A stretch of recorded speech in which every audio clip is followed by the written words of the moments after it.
हाय दोस्तों, कैसे हैं आप सभी। मैं उम्मीद करता हूं एकदम मस्त होंगे, सुपर होंगे। दोस्तों आज की कहानी ना एक बहुत ही अलग तरह की कहानी है। आज की कहानी जिस देश पे है उस देश का नाम है नॉर्थ कोरिया।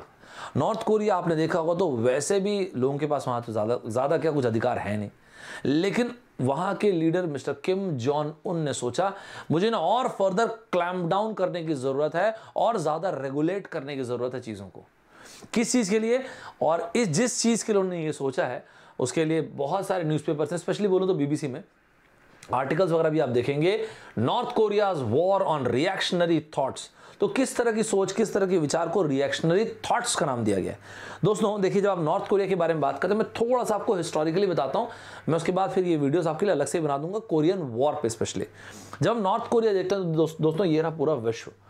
आप इस रीजन में जब आएंगे तो ये रीजन कहलाता है कोरियन पेनिनसुला। दोस्तों ये कोरियन पेनिनसुला, देखिए दोस्तों, ये पूरा का पूरा कोरियन पेनिनसुला एक ज़माने में जापान इस पर राज कर रहा था। सेकंड वर्ल्ड वॉर के पहले की बात करूं। आज के टाइम पे यहाँ पे आप देखेंगे तो एक तरफ नॉर्थ कोरिया मतलब उत्तर कोरिया और इस तरफ साउथ कोरिया मतलब दक्षिण कोरिया आपको दिखेगा। नॉर्थ कोरिया की राजधानी का नाम है प्योंगयांग, साउथ कोरिया की राजधानी का नाम है दोस्तों सियोल। मैं आपके लिए अलग से एक डिटेल में वीडियो बनाऊंगा कोरियन वॉर पे, लेकिन अभी के लिए बेसिक समझ लीजिए, क्योंकि जब मैं डिटेल में बताऊंगा तो आपके लिए मैं यालू नदी से लेके इंचियन से लेके पुशान से लेके ये क्यों इंपॉर्टेंट है, डगलस मैकार्थर कौन थे, क्या थे, और ये डीएमजी आया कहाँ से, ये आपको डिटेल में बताऊंगा। पहले एक बार अभी शॉर्ट में बता देता हूँ। तो दोस्तों जैसे मैंने आपको बताया कि सेकेंड वर्ल्ड वॉर के पहले, तो सेकेंड वर्ल्ड वॉर के पहले जापान भी एक बहुत ही एग्रेसिव कंट्री हुआ करता था। तो सेकेंड वर्ल्ड वॉर की जो मेन विचारधारा थी वो किस बात पे आई थी। सेकेंड वर्ल्ड वॉर की जो मेन विचारधारा थी उसका नाम था विस्तारवाद, कि क्यों ना हम अपने साम्राज्य को प्रोपगेट करें, फैलाएं, चारों तरफ फैलाएं, एक्सपेंशनिज्म की विचारधारा, विस्तारवाद की विचारधारा। तो इस तरह से ये विचारधारा एक ही वक्त में तीन देशों को आई, और वो तीन देश थे इटली, जर्मनी और इसके अलावा जापान। इटली के बेनिटो मुसोलिनी, जर्मनी के एडोल्फ हिटलर। पहले एडोल्फ हिटलर बेनिटो मुसोलिनी को आइडियलाइज करते थे, बाद में एडोल्फ हिटलर इतने बड़े बन गए कि बेनिटो मुसोलिनी को आइडियलाइज करने लगे। जापान में दोस्तों इस वक्त के जो युद्धकालीन प्रधानमंत्री और जो लीडर थे आर्मी के, उनका नाम था हिदेकी तोजो। मैंने उनके ऊपर भी कहानी अलग से बना रखी है। और इस वक्त पे इनके राजा जो थे उनका नाम था हिरोहितो। तो दोस्तों एक टीम में ये तीनों थे। चलो यहाँ पे एक बॉक्सर बनाए थे, ये रहा एक बॉक्सर बॉक्सिंग जो कर रहा है, और ये लोग कहलाए एक्सेस फोर्स मतलब धुरी शक्तियाँ। और यहाँ पे दुनिया के बाकी देश जो कहलाए एलाइड फोर्स, मुख्यतः यूएसए, यूएसएसआर, यूके, फ्रांस, ये सब लोग। अब दोस्तों इस लड़ाई में इन्होंने क्या किया, एक संधि किया जो कि कहलाए ट्राइपेट्रियट अग्रीमेंट। बाद में जब सेकेंड वर्ल्ड वॉर खत्म कैसे हो रहा था, जो बेनिटो मुसोलिनी थे इनको बीच चौराहे पे कम्युनिस्ट पार्टीसन्स ने मार दिया।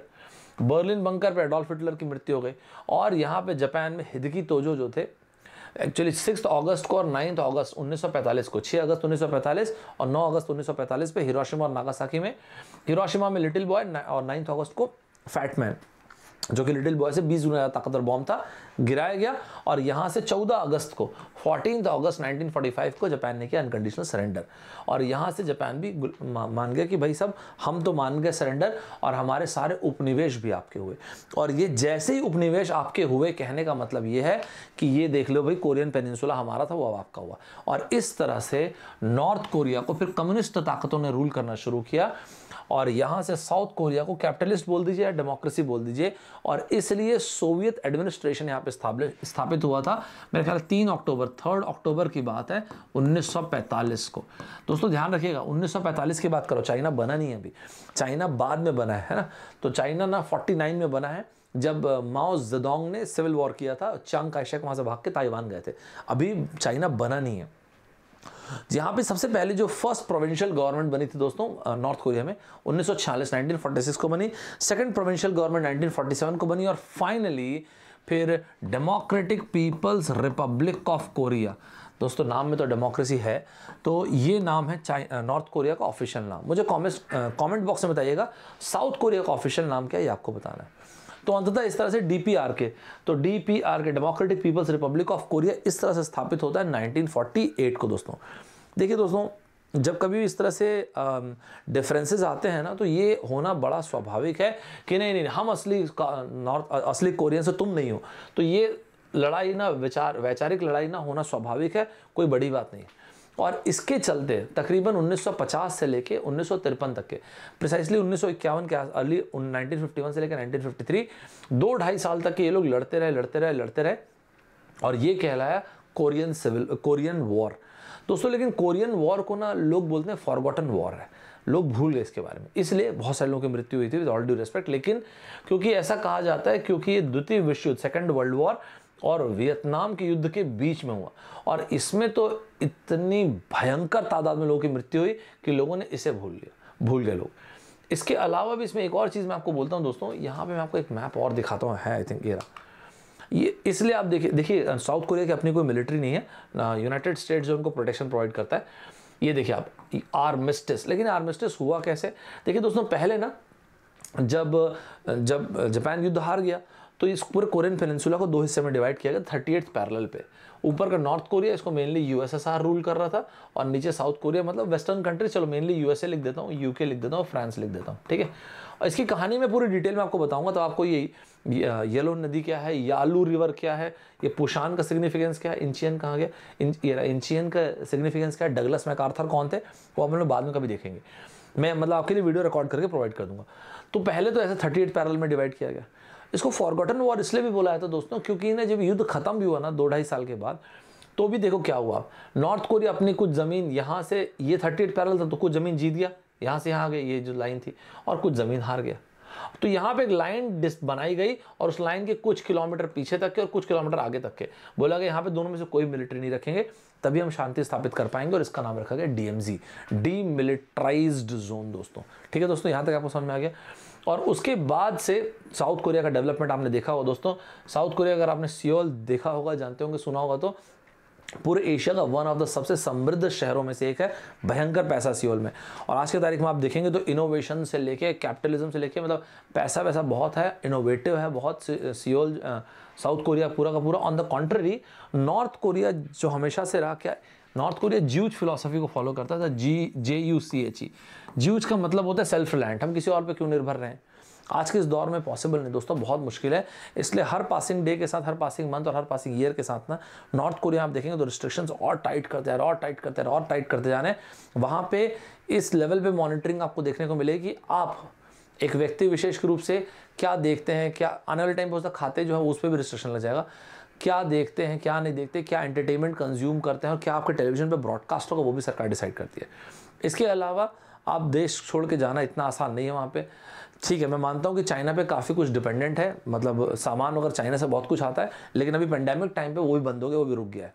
तो 2.5 करोड़ की आबादी का ये छोटा सा देश जो है नॉर्थ कोरिया, वहाँ पे आप देखेंगे ना तो ऑलरेडी इतने सारे रिस्ट्रिक्शंस हैं। पहले तो फिर भी वो लोग अलाउ करते थे कि आप बीजिंग वगैरह जाके पढ़ाई कर सकते हैं, और बीजिंग से पढ़ाई करने के बाद काफ़ी लोग आप देखे होंगे ना तो सियोल वगैरह में सेटल हो गए। जो लोग सियोल में सेटल हो गए उसमें से कुछ लोगों का भी इंटरव्यू आया था BBC में, और वहाँ से अभी इस चीज़ के बारे में और डिस्कशन शुरू हुआ आज की तारीख में ना दोस्तों। अच्छा, बाय द वे, जो मैंने आपको बोला नॉर्थ कोरिया और साउथ कोरिया का जब युद्ध खत्म हुआ तो एक युद्ध विराम लगा, इसको आर्मिस्टिस बोलते हैं। ध्यान रखिएगा दोस्तों, आर्मिस्टिस का मतलब युद्ध विराम होता है, आर्मिस्टिस का मतलब पीस ट्रीटी नहीं होता है। मतलब technically North and South Korea they are still on war. ठीक है दोस्तों। अब दोस्तों यहाँ पे जो इतना ज़्यादा रेगुलेटेड सोसाइटी है नॉर्थ कोरिया में, वहाँ पे मिस्टर किम जॉन उन ने सोचा कि नहीं यार, मुझे ऐसा लग रहा है कि रेगुलेशन थोड़ा कम है और रेगुलेशन लाना चाहिए। तो इन्होंने अभी कुछ अनाउंसमेंट्स किए हैं। इनको ऐसा लगा है कि कुछ ऐसी चीज़ें हो रही है जो नहीं होनी चाहिए। जैसे आपको मैं थोड़ा सा एक ओवरव्यू देता हूँ, फिर हम टॉपिक पे आते हैं। नॉर्थ कोरिया ने बोला कि यार हम लोगों ना एक काम करते हैं, कुछ नए एकदम एब्सोल्युटली स्वीपिंग लॉज लेके आते हैं। क्यों स्वीपिंग लॉज लेके आ रहे हैं? क्योंकि हमें ऐसा लग रहा है कि फॉरेन इन्फ्लुएंस बहुत ज़्यादा हो रहा है हमारे देश में, और जो भी व्यक्ति पाया गया फॉरेन की फिल्म कंज्यूम करता हुआ, कपड़े लत्ते पहना हुआ, स्लैंग बोलता हुआ, किताब पढ़ता हुआ, बाल वैसा कटा रखा है, कपड़े फ्लैशी से पहने हुए, फॉरेन इन्फ्लुएंस्ड है, स्पेशली जो उनका कहना है वो है साउथ कोरिया, जापान और US, स्पेशली जो इनका कहना है। अगर ये फॉरेन एंटरटेनमेंट कंज्यूम करते हुए पाए गए तो कुछ नहीं तो 15 साल की जेल से लेके फांसी तक का प्रावधान है, ध्यान रखना। और एक लेबर कैंप में ये लोग भेज देते हैं यंग लड़के लड़कियों को, उस लेबर कैंप में दिन रात काम करते रहिए, इस तरह से कहना है। और ना सिर्फ ये, इन्होंने ये जो इनके सुप्रीम लीडर है मिस्टर किम जॉन उन ने कहा कि दूसरी बात, ये बंद करो जी, ये फॉरेन स्पीचेस वगैरह को देखना सुनना, बाल कटाना, कपड़े लगते, ये सारे के सारे चीज़ें ना डेंजरस पॉइजन है सोसाइटी के लिए। तो दोस्तों इसको हम लोग टॉपिक को डिटेल में समझते हैं एक एक चीज़ को, और आप उसके बाद आप खुद सोचिएगा कि अगर मान लेते हैं आप नॉर्थ कोरिया में होते तो आपका रिएक्शन क्या होता है इस चीज़ पे। खैर रिएक्शन तो क्या ही हो पाता है इसमें अब, है ना, लेकिन फिर भी आप सोचिएगा, आपको अचानक ऐसा लगने लग गया थैंकफुली मैं अपनी कंट्री में हूँ, या जिस भी कंट्री में आप होंगे वहाँ पे आपको लगेगा कि मैं बढ़िया, जहाँ पे ह्यूमन राइट्स नाम की कोई चीज़ तो है। दोस्तों मैं उम्मीद करता हूँ मैराथन सेशन आप लोग देख रहे हैं रेगुलर बेसिस पे। दोस्तों आज भी सेशन है इसका, ऐसा कल भी रहेगा, तो मेक श्योर कीजिएगा एक भी सेशन आप लोगों से मिस ना हो। इंपॉर्टेंट है सारे के सारे मैराथन सेशन, मैंने आपको प्रॉमिस किया है। यूट्यूब पे मेरे वीडियोस आते रहेंगे, यूट्यूब के अलावा अनअकैडमी के ऐप पे। मैंने कल भी टाइम स्पीड डिस्टेंस का सेशन लिया और आज भी है, और इसी तरह से जो सब्सक्रिप्शन वाला केस है। दोस्तों आज के टाइम पे इन्फॉर्मेशन फिंगर टिप पे अवेलेबल है, एक्सेस कीजिए, ढूंढिए कौन कहाँ से आपको पढ़ना है, क्या किस जगह को ज्वाइन करना है। लेकिन आपको मैं एक चीज़ बताता हूँ, जब ढूंढेंगे तो आपको लगेगा कि इंडिया के best of the best educators और कंटेंट आपको अनअकैडमी में मिलेगा। तो जो बेस्ट चीज़ है वो ये है कि आपको अलग अलग लोगों से अगर पढ़ना है तो भी आप सिंगल प्लेटफॉर्म पे आ गए। एक सिंगल ईयर का सब्सक्रिप्शन 18 महीने का, 24 महीने का, जो भी सब्सक्रिप्शन आपको लेना आप वो लीजिए। और इससे ये हो सकता है आप एक सिंगल प्लेटफॉर्म पे एक टीचर बोल रहे हैं उनको लाइव पढ़ना है, उनका रिकॉर्डेड भी देखना है, रिवाइज भी करना, 50 हज़ारों बार देखिए, और जितने बार उस वर्टिकल में जो भी कोर्स आएगा सब सारी चीज़ें आपके लिए एक्सेसिबल होंगी। तो लाइव क्लासेस से लेके आप देखेंगे तो क्रैश कोर्सेस से लेके आपको यहाँ पे मस्ट टाइप से weekly test, doubt clearing session, हर एक चीज़ मिलेगा। जो आइकॉनिक सब्सक्रिप्शन होता है दोस्तों, एकदम लेजेंडरी लेवल का सब्सक्रिप्शन होता है। इसमें आपको पर्सनल कोर्स से लेके वन स्टॉप सोल्यूशन, सारे का सारा material, dedicated doubt clearing session, study planner, ये सारी की सारी चीज़ें, पर्सनलाइज टेस्ट एनालिसिस, सब कुछ देखने को मिलेगा। दोस्तों ये आज 9 जून आज लास्ट डेट है इस बेनिफिट को अवेल करने का। आज ना 12 महीने के सब्सक्रिप्शन है, 2 महीने का सब्सक्रिप्शन आपके लिए एकदम फ्री है, और 24 महीने के सब्सक्रिप्शन में 3 महीने का सब्सक्रिप्शन फ्री है, और उसके ऊपर से भी एक कोड यूज़ कीजिएगा ST26 और प्राइस आपका कम हो जाएगा, विच इज़ रिमार्केबल, राइट। इसके पहले दोस्तों मई तक का आपने देखा होगा तो हर संडे को 11 बजे टेस्ट हो रहा था, 30 मई को वो क्लोज हुआ था, और जून में भी ऐसा ही है। जून में हर संडे, आप अभी से सेव कर लीजिए, एवरी संडे 11 AM को स्कॉलरशिप टेस्ट होता है। मस्त से उसका बेनिफिट अवेल कीजिए दोस्तों आप। और दोस्तों इस टेस्ट को देने के लिए ना आपको एक कोड यूज़ करना पड़ेगा, वो कोड है ST26, इसको मिस मत कीजिएगा दोस्तों। बहुत सारे बेनिफिट्स हैं, आपको मस्त बेनिफिट्स का अवेल कीजिए दोस्तों। 60 मिनट का टेस्ट होता है, बढ़िया इसका यूटिलाइज करेंगे दोस्तों। बहुत सारे बैचेस स्टार्ट हो रहे हैं, आज लास्ट डेट है, इसको गौर कर लीजिएगा। चाहे कंप्यूटर साइंस हो, मैकेनिकल हो, सिविल हो, इलेक्ट्रिकल हो, इलेक्ट्रॉनिक्स हो, केमिकल, जो भी है, इन बैच को ज्वाइन कीजिए मस्त से अगर आपको ऐसा लगता है। और यहाँ पे कोड यूज़ कीजिएगा ST26 से, कोड यूज़ करना मत भूलिएगा। इस कोड को यूज़ करने से क्या होगा सर, सैंपल के लिए मैंने गेट ESE रखा है, गेट ESE के अलावा कैट, IIT, आप SSC, बैंक, किसी की भी तैयारी कर रहे हैं, 12 महीने, 18 महीने, 24 महीने अलग अलग कोर्सेज अवेलेबल है। एक्चुअल प्राइस कभी पे नहीं करना है अपने को, क्या यूज़ करना है, कोड ST26 आप देखिएगा तो इमीडिएटली आपको यहाँ पर डिस्काउंट देखने को मिलेगा। इसी तरह से ना दोस्तों, जब आप आइकॉनिक सब्सक्रिप्शन लेंगे वहाँ पर भी एक कोड यूज़ कीजिएगा ST26, और आपको इमीडिएट डिस्काउंट यहाँ पर भी देखने को मिलेगा। ठीक है दोस्तों, चलिए इसके बाद दोस्तों आप क्या कीजिएगा, अनअकैडमी के ऐप तो डाउनलोड कीजिए, वो इतने सारे फ्री सेशंस और स्पेशल क्लासेस होती हैं, मज़ा आ जाएगा आपको। और ये आप फॉलो कर लीजिएगा ताकि जो भी मेरे सेशन है आपको पता चल जाएगा। और ये टेलीग्राम चैनल आप सब्सक्राइब कीजिएगा, नोट्स वगैरह शेयर यहाँ पे हो जाता है दोस्तों। आज के सेशन को स्टार्ट करता हूँ। तो आज के सेशन का जो पूरा का पूरा जो हम डिस्कशन करने जा रहे हैं वो एक पर्टिकुलर कोरियन पेनिनसुला, और उसमें भी नॉर्थ कोरिया पे है। ये मैंने आपको सारी की सारी चीज़ें दिखा दिया, क्या है ये रिएक्शनरी थॉट्स, इसको अपन डिटेल में देखते हैं। ये मैंने आपको ये फोटोग्राफ्स आपको दिखाया मैंने दोस्तों। अभी BBC ने एक आर्टिकल कवर किया, हाँ यही आर्टिकल एक्चुअली यहाँ पे BBC ने एक आर्टिकल कवर किया, आप देखिएगा तो देखिए दोस्तों, न्यूज़ नॉर्थ कोरिया से ज़्यादा न्यूज़ बाहर आती नहीं है। आप देखेंगे तो मैंने कम राइटअप्स रखे हैं, कम क्लिप्स रखे हैं, लेकिन ज़्यादातर उसमें से BBC के हैं। ठीक है, वाई किम जॉन उन, ठीक है, जो इनके सुप्रीम लीडर हैं, is waging war on slang, jeans and foreign films. अभी 2 दिन हुआ दोस्तों इस आर्टिकल को है। दोस्तों एक लेडी जिनका नाम है यून मी सो, बेसिकली 2 लोगों ने जो अभी इसमें इस आर्टिकल को जब आप पढ़ेंगे ना, यून मी सो, तो ये एक लेडी है, इन्होंने कहा, मुझे आज भी याद है जब मैं 11 साल की छोटी सी बच्ची थी, तो जो गार्ड्स हैं वो लोग, मतलब इनकी पुलिस वाले हैं नॉर्थ कोरिया के, वो लोग आए और उन्होंने हमारे एक व्यक्ति जो थे उनको पकड़ा और उनके आसपास के नेबर्स को बुलाया, और इन व्यक्ति को जिनको पकड़ा था उनको फिर एग्जीक्यूट किया। इनके पूरे के पूरे एंटायर नेबरहुड को बुलाया, और नेबरहुड को प्रेजेंट रहना मैंडेटरी है कि जब आस पड़ोस के लोग को जब एग्जीक्यूट कर तो आपको प्रेजेंट रहना है। ये एक ऑर्डर है, आपसे पूछा नहीं जा रहा, आपको प्रेजेंट रहना है, क्योंकि अगर आप नहीं होगे तो आपको गद्दारी का आरोप लगेगा, ट्रेजन का आरोप लगेगा, और उसके लिए आपको अलग जेल हो जाएगी। ये यून मी सो जी जो है अभी सियोल में रहती हैं, तो उन्होंने कहा कि जो नॉर्थ कोरिया के जो गार्ड्स हैं वो लोग पहुंचे और उन्होंने इस व्यक्ति को पकड़ा और बोला कि तुम इलीगल वीडियोस देख रहे थे, इसलिए तुमको एग्जीक्यूट करना पड़ेगा, ये गलत करे। तो उन साहब की आंखों में पट्टी बांधा गया। हालांकि वो व्यक्ति, इन्होंने बताया, इस पूरे आर्टिकल में आप पढ़ेंगे तो उनकी आंखों से आंसू ऐसे कंटिन्यूसली आते जा रहे थे, वो क्लियरली विजिबल था, एब्सोल्युटली ट्रॉमेटाइजिंग था ये सीन देख के कि उस व्यक्ति की आंखें, his eyes were absolutely drenched with tears, और बाद में उनको फिर उड़ा दिया गया, ही वॉज शॉट डेड। दोस्तों इमेजिन करके देखिए, पिछले 1 सवा साल में हम सभी लोग अपने अपने घरों में बंद हैं, राइट। इमेजिन करके देखिए एक ऐसा कांस्टेंट स्टेट ऑफ लॉकडाउन जहाँ पे कोई इंटरनेट नहीं, कोई सोशल मीडिया नहीं है, और इसके अलावा कुछ 1-2 ही चैनल्स आते हैं टेलीविजन पे, और उन 1-2 चैनल्स में भी सरकार डिसाइड कर रही है कि आपको क्या देखना है।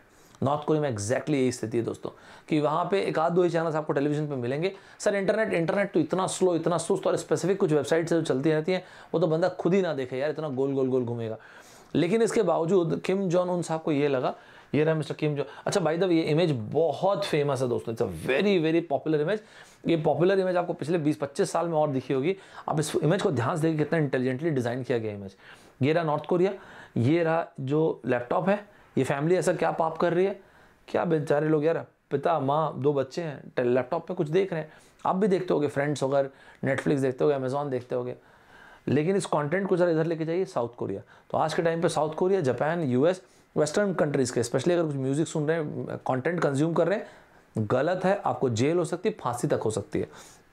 तो किम जॉन उन ने सोचा कि यार ये तो अभी मुझे लग रहा है कि बहुत ही हल्की सज़ा हो रही है, इस तरह के जो थॉट्स हैं इनको किल करना पड़ेगा, अपने रेजिम को और सख्त बनाना पड़ेगा। इसका नाम उन्होंने दिया रिएक्शनरी थॉट्स। उन्होंने कहा ये जितने भी साउथ कोरिया, यूएस, जापान, ये सब के जो मटेरियल्स लोग कंज्यूम कर रहे हैं, इनको ना एक काम करो, 1 साल, 2 साल, 15 साल की जेल में डालो, प्रिजन कैंप्स में डालो, ज़रूरत पड़े तो फांसी वांसी भी दे दो। ये खुद वहाँ के जो डेली एनके जो ऑनलाइन पब्लिकेशन है उन्होंने रिपोर्ट किया, फर्स्ट कॉपी जो है उसी से उन्होंने रिपोर्ट किया।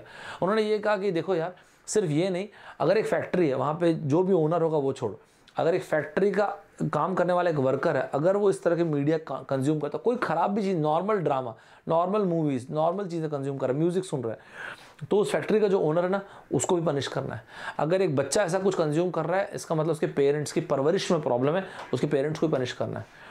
तो ऐसा सुन के ही आपको बड़ा अजीब सा लग रहा होगा। तो किम जॉन उन और उनके एडमिनिस्ट्रेशन के हिसाब से इसको वो लोग, उन्होंने कहा इट्स अ म्यूचुअल मॉनिटरिंग। इससे क्या होगा, पेरेंट्स खुद तो देखेंगे नहीं, अपने बच्चों को भी नहीं देखने देंगे। जो एक फैक्ट्री के जो ओनर हैं वो खुद तो ये चीज़ करेंगे नहीं, और फैक्ट्री के वर्कर को भी चीज़ नहीं करने देंगे। तो यार ये सुन के तो बड़ा अजीब सा लग रहा है कि यार, और इतना एग्रेसिव, ऑलरेडी इतना आपने सर पूरे रेजिम को, मतलब पूरे रीजन को, जो नॉर्थ कोरिया का जो कंट्री, वहाँ पे ऑलरेडी कोई अधिकार नहीं लोगों के पास, और उसके बाद आप उसको, आपने सोचा और फर्दर क्लैम्प डाउन करते हैं। तो किम जॉन उन ने कहा कि देखो यार, मेरे हिसाब से बहुत ही अनसेवरी है, इसमें ना इंडिविजुअलिस्टिक और एंटी सोशलिस्टिक बिहेवियर है, जनरेट होता है यंग लोगों में। ये जो गंदे बाल कटा रहे हो ना, जैसा आप लोग भी, जैसा हम सब कटाते हैं वैसा यार, ये जो आप जिस तरह की भाषा बोल रहे हो, कुछ ऐसा ख़राब भाषा नहीं दोस्तों, स्लैंग्स की बात कर रहे हैं। तो आप इस तरह के जो कपड़े लेते, चमकदार फ्लैशी जूते, मजे कपड़े पहनते हो, जीन्स पहनते हो, ये सब ना जहर है, जहर, दिस इज़ डेंजरस पॉइजन, और इसकी तो सज़ा मिलनी चाहिए बाबू आपको। तो ऐसा कहना है अभी नॉर्थ कोरिया और नॉर्थ कोरिया के सुप्रीम लीडर मिस्टर किम जॉन उनका। ठीक है दोस्तों, अब आप मुझसे पूछेंगे कि लेकिन क्यों? देखिए दोस्तों, क्या है, पहले आपको एक बात मैं बताता हूँ, ऐसा ये कोई नई चीज़ नहीं है। नॉर्थ कोरिया एकदम एब्सोल्युटली अपनी सोसाइटी को, जो किम जॉन उन, जो भी रूलिंग गवर्नमेंट एक ही तो है, तो ये लोग पूरा ना ऐसा बांध के रखते हैं कि आप क्या खा रहे हो, क्या पी रहे हो, क्या पहन रहे हो, क्या ओढ़ रहे हो, सब कुछ यार टेलीविजन पे क्या दिखाए, सब कुछ हम डिसाइड करेंगे, आप वही देखोगे, कुछ इधर उधर की बातें नहीं करोगे, उल्टी सुल्टी पुल्टी चीज़ें नहीं करोगे। ठीक है दोस्तों, देखिए दोस्तों, पूरी दुनिया को तो किम जॉन उन ने डरा रखा है कि भाई साहब कुछ भी उल्टी सुल्टी पुल्टी बातें हमारे बारे में की ना, न्यूक्लियर मिसाइल मार दूंगा। तो एक तरफ से पूरा का पूरा पैसा कहाँ जा रहा है, न्यूक्लियर मिसाइल बनाने में, यही है इंटरकॉन्टिनेंटल बैलिस्टिक मिसाइल्स एंड सब कुछ। और दूसरी चीज़ आप देखिए दोस्तों, धीरे धीरे ना ज़िंदगी जीना डिफिकल्ट भी होता जा रहा है, इसलिए क्योंकि हर पासिंग डे, अब जो नई जनरेशन आ रही है, पहली बात तो एम्बिशियस है। अगर लोग नहीं भी देखे हैं टेलीविज़न, तो भी वो लोग ये सोचते होंगे ना कि दुनिया के बाकी देश कैसे देते हैं, क्या वो लोग भी इतने ही रेगुलेटेड है, इतना ही टाइटली रेगुलेटेड है, या उनको सोचने की आज़ादी है। दूसरी बात, अभी पेंडेमिक के कारण आप देखेंगे तो वो सामान जो चाइना वगैरह से आ रहे थे, वो सब भी बंद हो गए। तो लोग ना इस प्रोपेगेंडा मैसेज को देख देख के इरिटेट हो गए। वो आप बिलीव नहीं करेंगे, जो पेन ड्राइव में या फिर USB केबल में या फिर CDs में जो मूवीज़ आती थी, नॉर्मल मूवी, चाहे वो चाइना के थ्रू आती थी बेसिकली, तो इसको लोग स्मगलिंग बोलते हैं। तो ये जो स्मगल होके वहाँ पे जो कंटेंट आया, तो वहाँ पे जब लोग देखते हैं, यंग लड़के लड़कियाँ और आम फैमिली के लोग देखते हैं, और उसमें सियोल की लाइफस्टाइल देखते हैं, जो कि एशिया का वन ऑफ द रिचेस्ट शहर है, तो देखते हैं कि यार ऐसी भी लाइफस्टाइल होती है, इतना ग्लिट्जी, इतना ग्लॉसी लाइफस्टाइल भी होती है। तो ना मिस्टर किम जॉन उन ने ये सोचा कि यार ये सब न्यूज़ के कारण, ये सब एंटरटेनमेंट के कारण, ये सब इन्फॉर्मेशन के कारण कहीं ऐसा तो नहीं हो जाएगा कि लोगों को ये पता चले कि भाई बाहर में ये सब भी होता है, नहीं, और रेगुलेट करो। तो इसलिए जो अभी रिपोर्टर्स विदाउट बॉर्डर्स है, उन्होंने कहा कि इसलिए किम जोंग उन ने सोचा कि यार कोई भी इस तरह का मटेरियल अगर लोग देख रहे हैं, लोग पढ़ रहे हैं, लोग सुन रहे हैं, तुरंत के तुरंत इस कंटेंट को अवॉइड करो। इस तरह का कोई भी इंटरनेशनल मीडिया आउटलेट का जो कंटेंट है जो पूरी दुनिया में चलता है वो यहाँ नहीं आना चाहिए। मैंने बोला पेंडेमिक के साथ क्या है, और सिचुएशन टाइट होती जा रही है। इसके पहले वाइटल सप्लाईज, जो भी इंपॉर्टेंट सप्लाईज है ना, वो चाइना से पहुँच जाती थी इनके पास, मतलब नॉर्थ कोरिया के पास, लेकिन पिछले कुछ वक्त से इम्पोर्ट गिरा है। तो इसको कहने का मेरा मतलब है जो एक आइसोलेटेड कंट्री है वो फर्दर आइसोलेशन में जा रही है और सिचुएशन बद से बदतर हो गई। द सिचुएशन गॉट एग्जैसरबेटेड, एक गिरती हुई इकोनॉमी और ज़्यादा गिर गई है। तो और लेकिन साथ में एक न्यूक्लियर एम्बिशन भी है। तो एक बात तो वैसे ही लोग भुखमरी से गुजर रहे हैं, लोगों के पास एंटरटेनमेंट के लिए कोई चीज़ नहीं है, और जो भी पैसा भी बन रहा है वो आप न्यूक्लियर एम्बिशन को फुलफिल करने में लगा दे रहे हैं। यहाँ तक साथ चल रहे दोस्तों। इसलिए सिचुएशन जो है ना हर पासिंग डे के साथ बद से बदतर होती जा रही है वहाँ पे, और इसके चलते यहाँ पे ये सोचा कि नहीं, इनको कोई भी ऐसा चीज़ नहीं दिखना चाहिए, ये नहीं पता चलना चाहिए कि इसके बाहर की दुनिया अलग है, फ्लैशी है, चमकदार है। दोस्तों आप इसी से अंदाज़ा लगा सकते हैं। अगर मैं आपको ये लग रहा हो ना कि सर आपने एक बात आई है कि जब आपने बोला कि फॉरेन फिल्म्स या फॉरेन शोज़ या फॉरेन मूवीज़ यहाँ नहीं पहुँचने चाहिए, कभी तो देखे भी होंगे ना लोग। यस, देखिए दोस्तों, यहाँ पे ऐसे क्रैकडाउन्स अगर होते रहते हैं दोस्तों, ये देखने के लिए कि लोग स्मगल करके चाइना से कौन सी सीडीज़ लेके आ रहे हैं, कौन से यूएसबी स्टिक्स में लोग छुपा छुपा के लाते थे, पेन ड्राइव में लोग छुपा छुपा के लाते थे, ये क्या बोलते हैं सीडीज़ में लोग छुपा छुपा के उसको भी एनक्रिप्ट करते थे। अब उसमें एनक्रिप्शन भी ऐसा है कि बंदे ने अगर 3 बार कुछ गलत कोड डाल दिया तो वो गया। एक आध बार कोई इसका ये एनक्रिप्शन इतने टफ होते थे कि भाई साहब अगर एक आध बार ही गलत कोड डाले वो गया। कुछ ऐसे इतना भयंकर सेंसिटिव होते थे कि एक ही लैपटॉप पे चलेंगे। आप समझ रहे, ये नॉर्मल शोज़, नॉर्मल पिक्चरें, नॉर्मल मूवीज़ के बारे में आपको बता रहा हूँ दोस्तों। और इसके लिए फिर पूरी फैमिली रात को प्लान करती थी कि भाई साहब अपने को जागना है, कर्टन नीचे करना है, ये करना है और नॉर्मल शोज़ देखना है। जैसे कि एक साउथ कोरिया का एक ड्रामा है जो बहुत फेमस हुआ था दोस्तों, आज नहीं यार 20 साल पहले की बात कर रहा हूँ, स्टेयरवे टू हेवन। बहुत फेमस ड्रामा है। तो ये स्टेयरवे टू हेवन, इसमें एक सिंपल सा कहानी, मैं आपको बताया ना इमेज बहुत फेमस है। और ये जो स्टेयरवे टू हेवन ये है, इसमें ये एक सिंपल सी कहानी है, एक ऐसी गर्ल की कहानी है जो अपने ज़िंदगी में लड़ रही है अपने एक स्टेप मदर से, किस तरह से उनके डिफरेंसेस हैं। और एक ऐसी गर्ल होती है जो कैंसर से पीड़ित होती है, तो कैसे उस लड़ाई को लड़ के बाहर निकल रही है। कुछ इसमें तो अजीब सा है नहीं, नॉर्मल कहानी है, एक फाइटर की कहानी है। और हम लोगों को ये सब कहानियाँ, द परस्यूट ऑफ हैप्पीनेस आपको अच्छी लगती है, जस्ट लाइक दैट। तो ये ना नॉर्थ कोरिया में 20 साल पहले से ना बहुत फेमस हुई। तो जब लोग इस मूवी से इतना फैसिनेट हुए, इसकी स्मगलिंग, अब आप उसको स्मगलिंग बोल दीजिए, ये यूएसबी केबल है पेन ड्राइव में और ये सीडीज़ में जाना इधर उधर, इसको स्मगलिंग बोल दीजिए। तो फिर चाइना, ये स्मगल वैसे मेनली चाइना से होता था। तो प्योंगयांग ने देखा कि यार कुछ तो भी गड़बड़ हो रहा है। तो एक काम करते हैं, 2002 की बात मैं बता रहा हूँ, एक काम करते हैं कि यूनिवर्सिटी पे चलते और रेड मार देते हैं। उस वक्त पे रेड किया, इसके लिए वर्ड देखिए दोस्तों कितना हैवी वर्ड है, स्मगल, रेड किया। तो जब रेड किया तो ये पाया गया कि उस यूनिवर्सिटी में सिर्फ 20,000 इसके सीडीज़ हैं। इतनी फेमस था ये ड्रामा दोस्तों, स्टेयरवे टू हेवन। मैंने देखा नहीं है, जस्ट मैंने भी उसको पढ़ा तो मैं आपको बता रहा हूँ, मैं जानता नहीं था ऐसा कुछ ड्रामा भी है। तो गवर्नमेंट एकदम शेल शॉक हो गई और सोचा कि नहीं ऐसा नहीं चलेगा, और पासिंग डे के साथ हमको और टाइट करना है। दोस्तों मैं आपको पहले एक और बात बताता हूँ, ये जो फॉरेन फिल्म के व्यूअर्स हैं इनको भेजा कहाँ है, ऐसा क्या होता है दोस्तों। एक आपको मैंने बताया ना, जो अभी BBC को इन्होंने इंटरव्यू दिया, उसमें से एक और लड़का है जिसका नाम है किम जेम हायोक, जैसा भी पढ़ेंगे KIM किम जेम GEUM हायोक HYOK। अगर मैं कुछ गलत पढ़ रहा हूँ तो आई एम सॉरी, लेकिन ये नाम है उन लड़के का। दिखाता हूँ, यंग ही लड़का है यार, कुछ ऐसा बहुत एज है भी नहीं, मेरे ख्याल है 29-30 ईयर्स का लड़का है। इसने बोला जब मैं आज से कई साल, 2009 की बात इन्होंने बताया कि जब मैं 2009 का था, रुको दिखाता हूँ आपको। अच्छा बाय द वे ये देखो आप, watching foreign movies is illegal in North Korea but some do it anyways. ये एनीवेज यही है, एनीवेज का मतलब वही स्मगलिंग वगैरह। आप देखो ये 500 कितनी पुरानी है, नहीं ये आपके क्या नाम है उनका, जो अरे बहुत फेमस है ना, खैर चलो। तो कुल मिला के ये इनके ही इंटरव्यूज़ की बात मैं कर रहा था, तो BBC वगैरह में आपको मिल जाएगा, मैंने जो कटआउट्स दिए वहाँ पे आप देख सकते हैं। तो इन साहब ने कहा कि देखिए ऐसा है, आज से कई साल पहले की बात है, जब मैं 16 साल का था, तो और मुझे ना अरेस्ट कर लिया गया था कि मैं इलीगल मटेरियल कंज्यूम कर रहा था, वीडियो कंज्यूम कर रहा था। बेसिकली वो साउथ कोरियन पॉप म्यूज़िक था, और कुछ ऐसा उल्टा पुल्टा था। मैंने DVD थी, एक साउथ कोरियन पॉप म्यूज़िक था, इन्होंने बताया। और वो मेरे पिताजी लाए थे, चाइना से बचा बुचू के लाए थे। तो बाकायदा मुझसे पूछा कि कहाँ से किया तुमने स्मगल, कहाँ से लाया तुम ये, और मुझे उठा के लेके चले गए थे सीक्रेट रूम में और इंटरोगेशन किया गया। इन्होंने बताया मुझे 4 दिन तक ये मारा कूटा गया, भयंकर हाथों से लातों से बहुत मारा कूटा गया। मेक श्योर किया गया कि मैं सोऊं ना। 4 दिन तक मुझे धपाधप धोए और उसके बाद मुझसे पूछते रहे कि कहाँ से लाए हो तुम ये वीडियो। अब मैं अपने पिताजी का तो नाम नहीं लेता, इन्होंने कहा, तो मैं बस मार खाता रहा और मैं बोलता रहा कि प्लीज़ मुझे सर कुछ नहीं पता, प्लीज़ मुझे जाने दीजिए। दोस्तों इसके बाद ये हुआ था, क्योंकि ये प्योंगयांग के काफ़ी समृद्ध परिवार से थे, तो उनके पिताजी ने इन्होंने बताया कि घूस दिया और इनको चुपचाप वहाँ से लेके चलेगा। आज ये संभव नहीं दोस्तों, ध्यान रखिएगा। आज के टाइम पे ना छोटी सी भी आप कुछ राइटअप पढ़ते हुए पकड़े गए या वीडियो कंज्यूम कर, तुरंत लेबर कैंप, जिसको लोग एडुकेशन कैंप बोलते हैं, री एडुकेशन कैंप बोलते हैं, वहाँ पे ना लेबर कैंप में पागलों की तरह इतना काम कराएंगे 1 से 3 साल तक के। कई जगहों पे 15-15 साल की जेल है, कई जगहों पे ऐसा है कि फांसी की सजा है दोस्तों। और वहाँ पे आप देखेंगे ना तो हर पासिंग ईयर के साथ लोग बढ़ते भी जा रहे हैं, तो अपने आप में बहुत बड़ी बात है दोस्तों। इस तरह की चीज़ आपको बहुत कॉमनली वहाँ पे देखने को मिलेगी।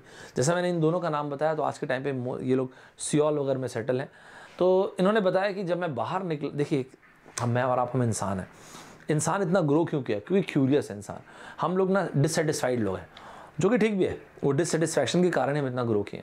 तो देखिए इन्होंने बोला कि हम बाय डिफ़ॉल्ट आज के लोग जो आज के यंग लड़के लड़कियाँ आ रहे हैं, उनमें भी तो क्यूरियोसिटी रहती है कि यार वाकई में दुनिया के बाकी देशों में भी इसी तरह के रूल्स रेगुलेशन है क्या, हम जानना चाहते हैं चाइना में, साउथ कोरिया में और दुनिया में और जो देश हैं वो भी ऐसा ही है क्या, वहाँ पे रूल्स रेगुलेशंस हैं क्या।